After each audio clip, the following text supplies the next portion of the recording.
Welcome to the Watering Hole. We're sitting down today with Mr. Kolby Cooper. How you doing? I'm good, man. How are y'all? I'm doing great.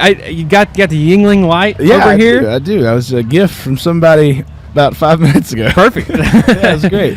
Yeah. So you're playing Born and Raised out in Pryor today. Yeah. So what's it like being at Born and Raised Festival this year? Dude, it's great. I mean, this is our second time here, and I mean, every time we're here, it's 2 for 2 so far. But every time we're here, it's a blast so far. You know, there's a bunch of friends here. There's a bunch of artists that I was excited to see that we're getting to watch. So it's a good day, man. Yeah, that's awesome. It's a sick lineup. Yeah. Happy. Yeah, for sure. I feel like this has been a long time coming because we've had like everyone around you. We just haven't had you on yet. Yeah. Let's go. It's like you got to check that box Well, off I'm today. happy to be here, man. So I got to ask too, what are your thoughts on the bandana? Oh, it's great. I've been getting a lot of ridicule this morning on the bandana. You know, I've always heard that it's not about what you're rocking, it's about how you rock it, right? And about how confident you are in it. And if you're just screaming low confidence, then maybe that's it. I think it looks good. We've just kind of met, I feel like it looks good, but your friends are telling you no. Well, he's telling me no. Well, not a friend to him. Strictly a business associate. I remember it was probably 6 months ago. I was in the back in my room on the bus getting dressed for a show, and I got this new shirt, and I was like, hell yeah! It's this long sleeve black shirt thing, looks kind of crazy, collar, and I put it on. I look in the mirror, and I'm like, dude, this is sick. And I walk in the front lounge, and JT, my tour manager, we've known each other since we were in third grade, and we've been best friends since fourth grade. He looks at me, he goes, "You wearing that?" What a way to tell somebody that it looks bad. Yeah. It's just one of those things. I went, "You don't like it?" I was just like, "Oh, it's it's just I've never seen you in something like that." It was one of those things where it was like you didn't have to fully say it, but I got it. I got that I look dumb. So He just sees you wearing it. You're like, bold choice, and that's all he says and walks away. yeah, that was basically what happened. That's hilarious. So we got a chance to talk to Dylan Wheeler back at Calf Fry this year. We sat down there and talked to him. I think we did like a 30-minute podcast, and I think we talked to him for like another hour just sitting there in our RV that we were doing it at. And he was telling me that you guys are actually neighbors. Yeah, we are. And you guys like just go out and walk every morning. So yeah. What's it like living next to Dylan? I will say that the walking has kind of taken a halt this summer. In May, we were both off. He lives literally 2 streets over from me, right? Wow. So like I could throw a baseball to his house probably on a good day, And we would I'd hit him up at like it was when I was taking my oldest to school. So I'd get up at like 5:30.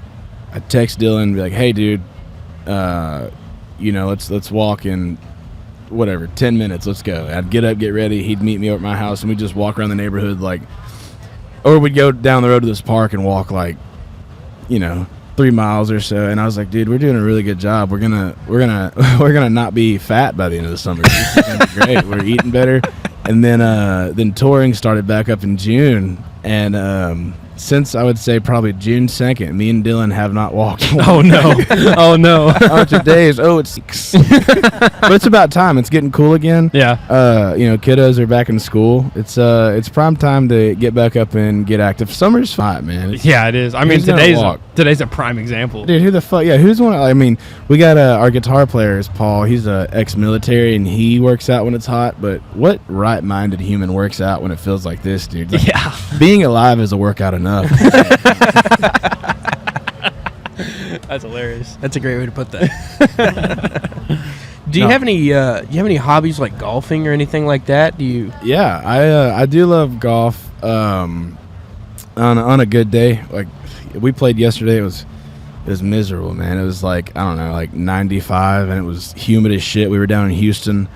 We played at this course not far from JT's house in Mount. I'm the name of Mount.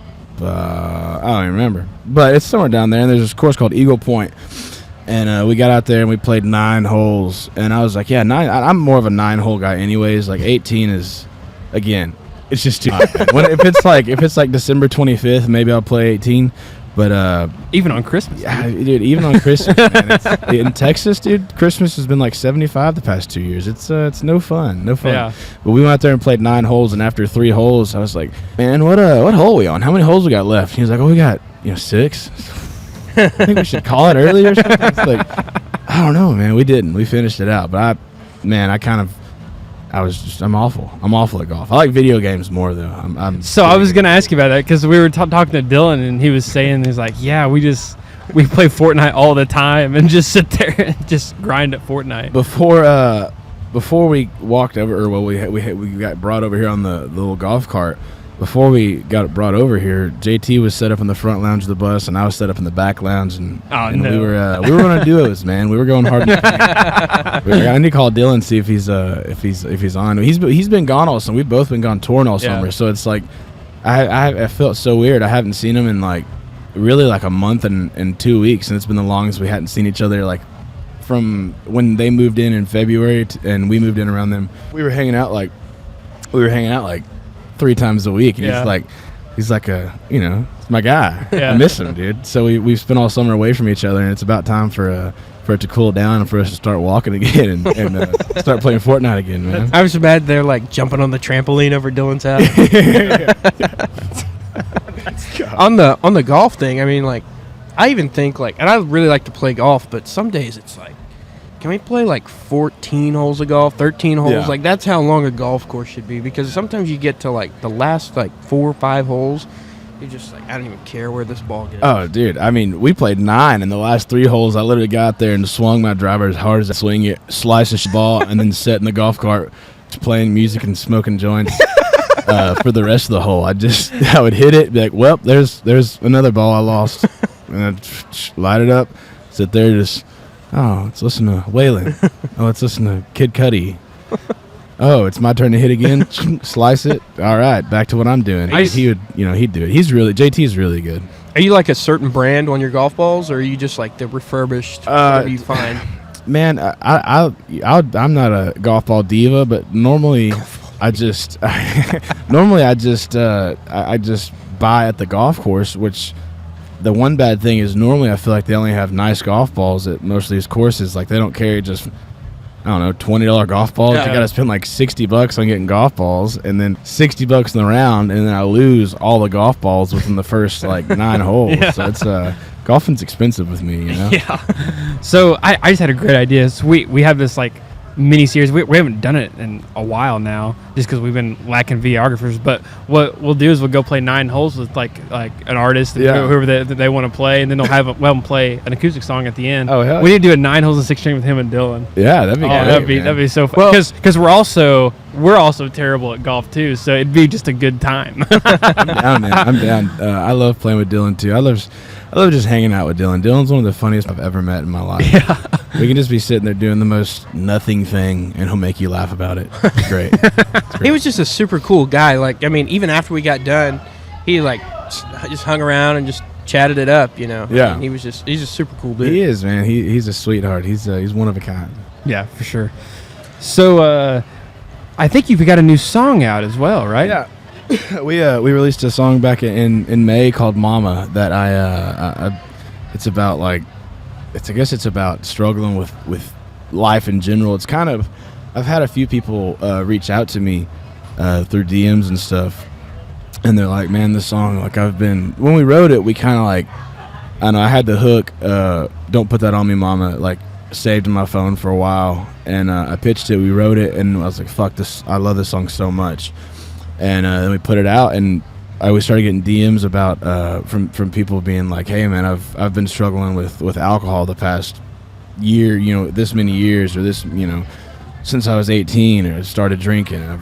It's a problem, and this song has really helped me, you know, and that kind of thing. That shit's wild, man. To think that, we were sitting there, fucking slamming beers, just hanging out with the boys, writing this song." And I'm like, dude, I love this song. It's great. And then people are like, oh, dude, it means so much to me. It's like helping me with what I'm going through. And it's just, I don't know, man. It's like the coolest part of the job is that, you know? Yeah, for sure. And I think that's one thing that is really cool about like just songs in general. Like, they can make you they can get you fired up for like a football game or just drinking beer, or then it can be like real powerful too to like actually help people get through a hard time. Yeah, absolutely, man. That's like it's funny. Yeah, music's meant for like all situations in life. You got songs that you go party with your boys to, and then you got songs that they play at funerals. You know? It's in weddings. Like it's and sometimes those songs can just be at all three. You never know. Yeah, for real. Exactly, dude. Exactly. It's a beautiful thing. Yeah. Do you have a song of yours that's like a favorite? Like something that just means a little more to you than another song? Yeah, I think so we have this song. There's a couple of them. The song called "Curse October" on our first album. I have it tattooed right here on my hand, and it's about my dad passing away. So he passed away whenever I was a freshman in high school. And I guess it was probably like the end of 8th grade. Somewhere in 8th grade. It was a crazy story, man. He was at work, and him and all these dudes from around East Texas, they would carpool to this coal mine. And him and like 4 dudes were in his truck, and he was driving, and it was, they'd work nights, so it was like in the morning kind of. He was driving them home from their site, and he was driving like this with his left hand. There was a left-hand turn, and he just drove straight off and it was like a back road kind of thing, so it was like no one got hurt, but they were like, "Oh, what happened? You all right?" And he's like, I couldn't turn left, like my shit, and so they thought he had a stroke, and I remember just waking up and. My mom being like, we're getting home from school and being like, we got to go to the doctor and go in there and find out all this shit, man. It was crazy. Within a year, he had passed away. It was, it was crazy, man. Life's wild, life's wild, man. And that song is kind of about, it's just about, I don't know, being a 14-year-old kid and losing one of your best friends and your dad, and it's a pretty key figure for a lot of people, especially if you have your dad in your life. So it's a heavy thing. So that song definitely means a lot. But then there's songs like Josie's song, or like Stars Fall Down, which are songs about my babies, which is like the opposite end of the spectrum. Like happy, like me and my wife have built this beautiful family that I'm so proud of, that I know my dad is proud of looking down, kind of thing. So there's a few of those songs that really mean a lot. And there's this new song. There's this new song coming out of the new record called "Love You Goodnight," and that song's just about like I wrote it when I was on radio tour, and playing shows is like the coolest thing in the world. And then radio tour was stressful because it was like the thing that I enjoy about being gone is going to play these shows for these fans that want to be there. But then doing radio tour, I was gone, and then I would get up at 6 a.m., which is like the first for me. Like, I'm a 10 to noon kind of guy, and to have to get up at 6 a.m. and go to these radio stations and do this whole thing was like, it was super. Just I had so much anxiety. It was bad for me mentally, because then we'd do like 3 radio stations a day, and then that night I'd be in bed in the hotel by like 8-9 p.m. and I'm just like, wow, this is weird. Like my family's at the house, and I don't feel accomplished today. Like I didn't get to do what I wanted to do. Like I was doing what I needed to do, going and doing radio tour. And it was fun, but it was just like a weird thing I hadn't done, right? Yeah. And I remember I was in Des Moines with our auxiliary dude, Bo, and it was, we just got there, landed in, and he was like, I'm going to go get coffee. You want coffee? And I didn't like coffee at the time. I was like, no, I'm going to stay up here. And I picked up his guitar and walked out and started writing this song, and it's just about, I don't know, being super lonesome and being so alone and feeling so just anxious and depressed, or whatever you want to call it, in the hotel room, that I call my wife at like in the middle of the night, which I don't normally do. She goes to bed by like 8 or 9 p.m. because we have 3 babies at the house. So yeah, it's one of those songs about missing your person and being really upset about it, I guess. And that one means a lot to me too. So there's 3 eras. That's awesome. Yeah, thanks. That's really awesome. So has there been, being out on the road, has there been like one band that has really stuck out to you that you've either opened for, or has opened for you that you like really enjoy, or has been really awesome? Yeah, I mean, there's a ton of them. I mean, obviously playing these shows with Co Etzel is so fun, man. We've been playing with Co since 2018. Our first shows opening for like a bigger artist were for Co. And I mean, when I was in school, I was such a fan of Co in high school. And I remember listening to the Tacos and Tornadoes record and all that shit, and being like, wow, this guy's great. And then my senior year, he really popped off. And everybody in my school knew him. I was like, oh, this is wild, man. And then a year after I graduated high school, we were opening these shows for Co. And I was like, this is Wow. and they were all so sweet, man. Yeah. They've just been super good to us throughout the years. And the first show we opened for Co. was in like New Orleans for like 300 people, right? And we were like, oh, this is huge, man. This is crazy. And then now to be on like, we're doing next week with them in these, like multiple like 5,000 to 10,000 cap venues. It's wild, man. It's wild. Yeah, for sure. Is there some sort of like, so we're supposed to get to talk to him later today. Is there some sort of like inside joke or something we could say to him that would be like funny, like coming from Kolby? Tell him that Kolby said to ask him about the 150 live crickets. All right. Okay, that's perfect. I love it. Yeah. he'll know what I'm talking about. Okay, perfect. So is there an artist or a group of artists that kind of got you into music or made you want to go do music? Yeah, when I was a kid, I would always ride in the cow truck with my dad. He from a young age, which is like part of the reason that I think I enjoy traveling and being gone so much is because I was a baby when my dad would take me. I was told stories of my dad literally putting the car seat in the passenger seat of his big truck and driving us, and like he'd stop and change diaper. It was wild. So I've been traveling since I was a young baby, and when you're traveling, especially in those trucks, there's no way to really watch anything besides this little VCR. We had Tombstone was the only movie we had, so we'd always listen to music. And as a young kid, Waylon Jennings was like the first one that I idolized and still do today. Like he's like the original hero of mine. That I'm like, oh, this guy plays guitar. He's he's cool as long hair. He does the whole thing, man. And then dudes in Texas like Randy Rogers and Cross Canadian Ragweed and Wade Bowen and all the Pat Green, all those the Texas legends. I was like, oh, this is cool. You can do this in Texas. This is wild. And then I remember in 4th grade, my dad brought home the Road to Life CD by Whiskey Myers. And Whiskey Myers, so I was born in Palestine, Texas, and raised in Bradford. And all those dudes live within 30 minutes of that area. Like Cody Cannon, when I was in school, he was living like 10, 15 minutes away from where I was living. And I remember being a kid going, what? These guys are making this bad music and living where I live and playing these shows. Like that was just, it was like there's the path. Like you can do it. Like it's not like you don't have to move to Nashville. You don't have to move to anywhere.